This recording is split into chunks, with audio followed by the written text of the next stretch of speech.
जहाँ पूरा मुल्क जश्न मना रहा है मार्का हक के 1 साल मुकम्मल होने पे, पेशावर कैसे पीछे रहे? तो पेशावर क्रिकेट स्टेडियम में जश्न था, फतह थी और खुसूसी तकरीब मुनक्किद हुई।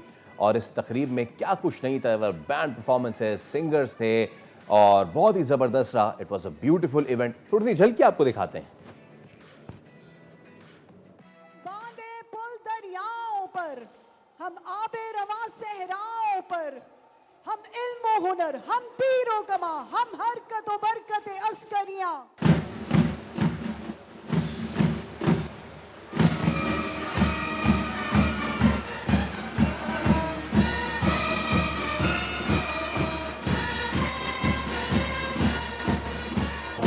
दश्तो दरिया हो धरती हर धड़कन अपनी है इस मिट्टी से बांधी।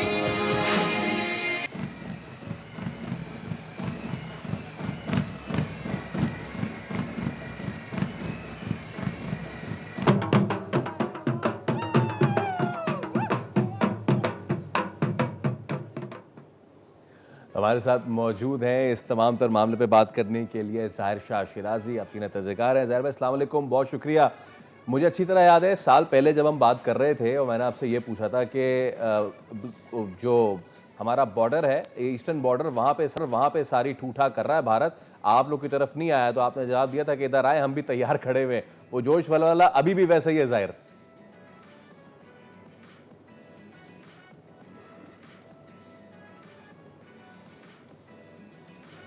और जैसे कि हमारी आर्म फोर्सेस ने कल भी अपने रिजॉल्व का इजहार किया है कि अगर कोई मिस एडवेंचर अब करेगा तो उससे ज़्यादा कहते हैं we will hit back strong. तो ये एक मैसेज तो बड़ा क्लियर है। और इस 9 मई के बाद पाकिस्तान दुनिया के नक्शे पे एक बहुत बड़ी ताकत की शक्ल में जो है वो सामने है। नॉट ओनली आपका ग्लोबल साउथ और रीजनल सिक्योरिटी कॉन्टेक्स्ट में, बल्कि आप देखें इंटरनेशनल पीस स्टेबलाइजर और मॉडरेटर के तौर पे पाकिस्तान इस वक्त दुनिया की नज़र में वर्ल्ड वॉर 3 लिटरली अगर देखा जाए तो हमारे प्राइम मिनिस्टर और फील्ड मार्शल की एफर्ट्स से जो है इंडिविजुअल एफर्ट्स आप कह रहे हैं। इससे पहले आप देख लें तकरीबन अगर हालात को देखें तो शायद पाकिस्तान को जिस तरीके से एलिनेट किया गया था, हिंदुस्तान और जो उसके हॉस्टाइल कुव्वतें हैं जिनमें यूरोपियन ममालिक भी हैं, मिडल ईस्टर्न जो सो कॉल्ड हमारे ब्रादर इस्लामी मुल्क हैं वो भी शामिल रहे हैं कि पाकिस्तान को हमेशा न्यूट्रलाइज किया जाए, उसको इकोनॉमिकली डिवेस्टेट किया जाए। और साथ साथ आप देखिए हमारे वेस्टर्न बॉर्डर के ऊपर जिस तरीके से प्रॉक्सी जंग लड़ी जा रही है, तो इस 9 मई के बाद एक बड़ा क्लियर मैसेज मिला।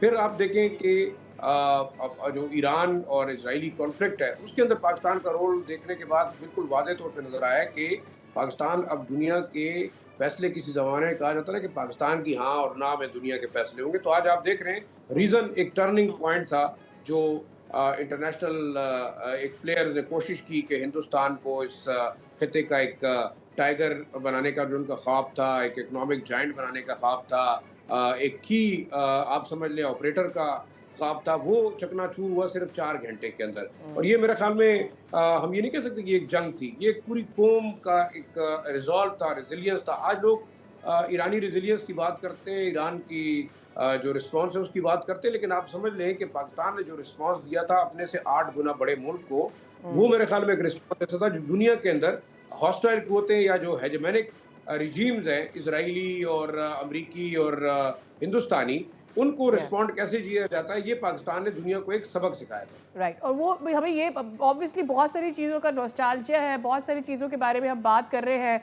इसमें हमें ये भी नहीं भूलना चाहिए कि भारत को भागना पड़ा अमेरिका के पास कि जी आप मीडिएशन करें, रुकवाएं, सीज़ फायर की बात करें। So I think one of the role जो कि इस पूरे मामले में किरदार अदा किया वो हमारे मीडिया ने भी किया। You being an analyst, you being an journalist, कितना इम्पॉर्टेंट है आप किसी बड़ी जर्नलिज्म ऑर्गेनाइजेशन को देखें, इंस्टीट्यूशन को देखें, वहाँ से गलत क्लेम होते हुए देखें, बगैर रिसर्च के देखें और फिर कई घंटे उसके ऊपर बात करते हुए देखें। How bad of kind of image एक बना है इंडियन मीडिया का इस सारी सूरत हाल के बाद।